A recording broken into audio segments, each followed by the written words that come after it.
Tubahaye ikaze nanone kuri uyu muyoboro aho twigira ibyatuma tugira ubuzima bwiza ndetse tukagira n'imibereho myiza. Uyu munsi tugiye kwibaza ikibazo kigira kiti: mbese umubiri w'umuntu waba waragenewe kurya inyama? Ntucikwe.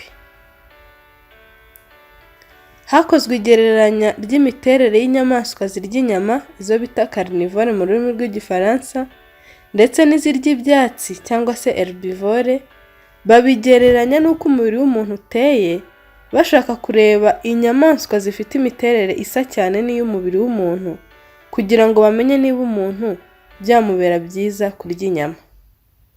Dore ibyo ubushakashatsi bwabonye. Turahera ku menyo, imiterere y'amenyo.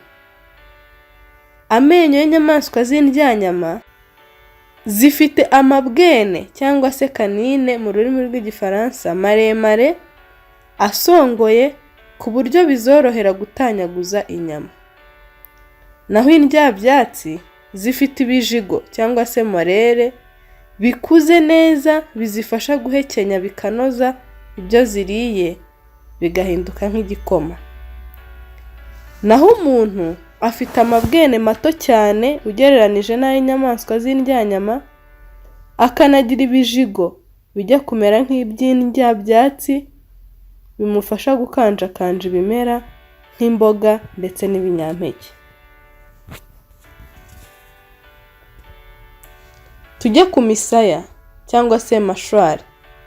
Inyamaswa z'indyanyama zifite imisaya ifunguka cyane, bikazifasha kubona ibyo zirya cyangwa se kubitamira ndetse no kubihiga. Murabona nk'iyi ntare igiye guhiga igeze ku nyamaswa, irasama cyane kugira ngo iyikacire.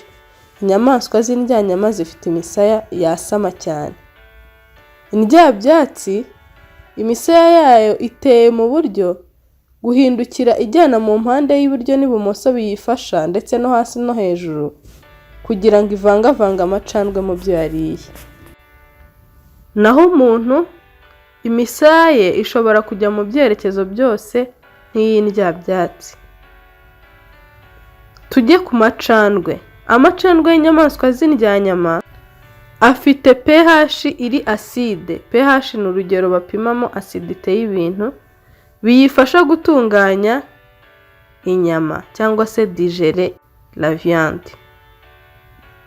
Inyamaswa z'indyabyatsi zifite pH iri alkaline cyangwa se iri basique, bizifasha gutunganya ibinyabutabire byitwa hydrate de carbone biba mu byo kurya, cyane cyane ibimera.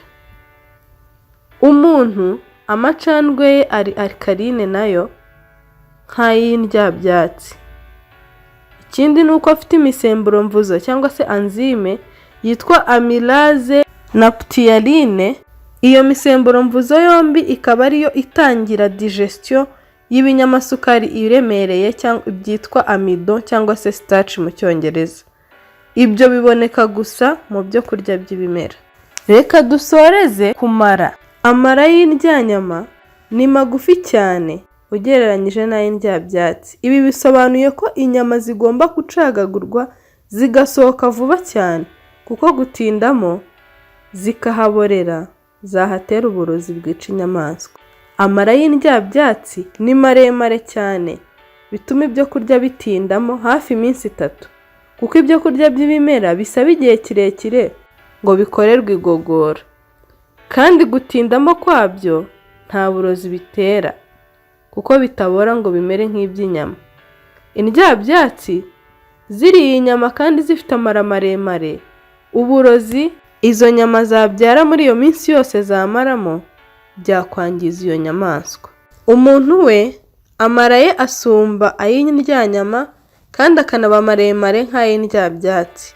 Iyo niyo mpamvu kurya inyama byongera ibyago byo kurwara impatwe, ndetse n'amara akangirika kubera uburozi bwatewe no gutinda mu mara kw'inyama.